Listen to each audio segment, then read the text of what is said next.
Hi, Johnny here. Today is our day 7 of the 90 days 1 million peso challenge. At focus lang tayo para tuloy-tuloy, para makuha natin yung 1 million in 90 days. Focus on the fundamental that works. Ang sabihin ng focus? Focus simply means na follow one course hanggang sa maging successful. Okay? Ano ba yung focus natin? Focus lang tayo sa pagbenta at focus lang tayo sa recruitment. May work out na ba kayo today for your next sale?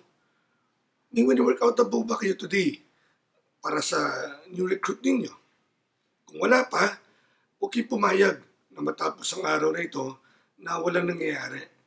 Again, focus lang, na wag bumitaw. Everyday, tandaan lang na mag-focus sa pagbenta, prospecting para magkaroon ng benta, prospecting para magkaroon ng recruit. Good luck!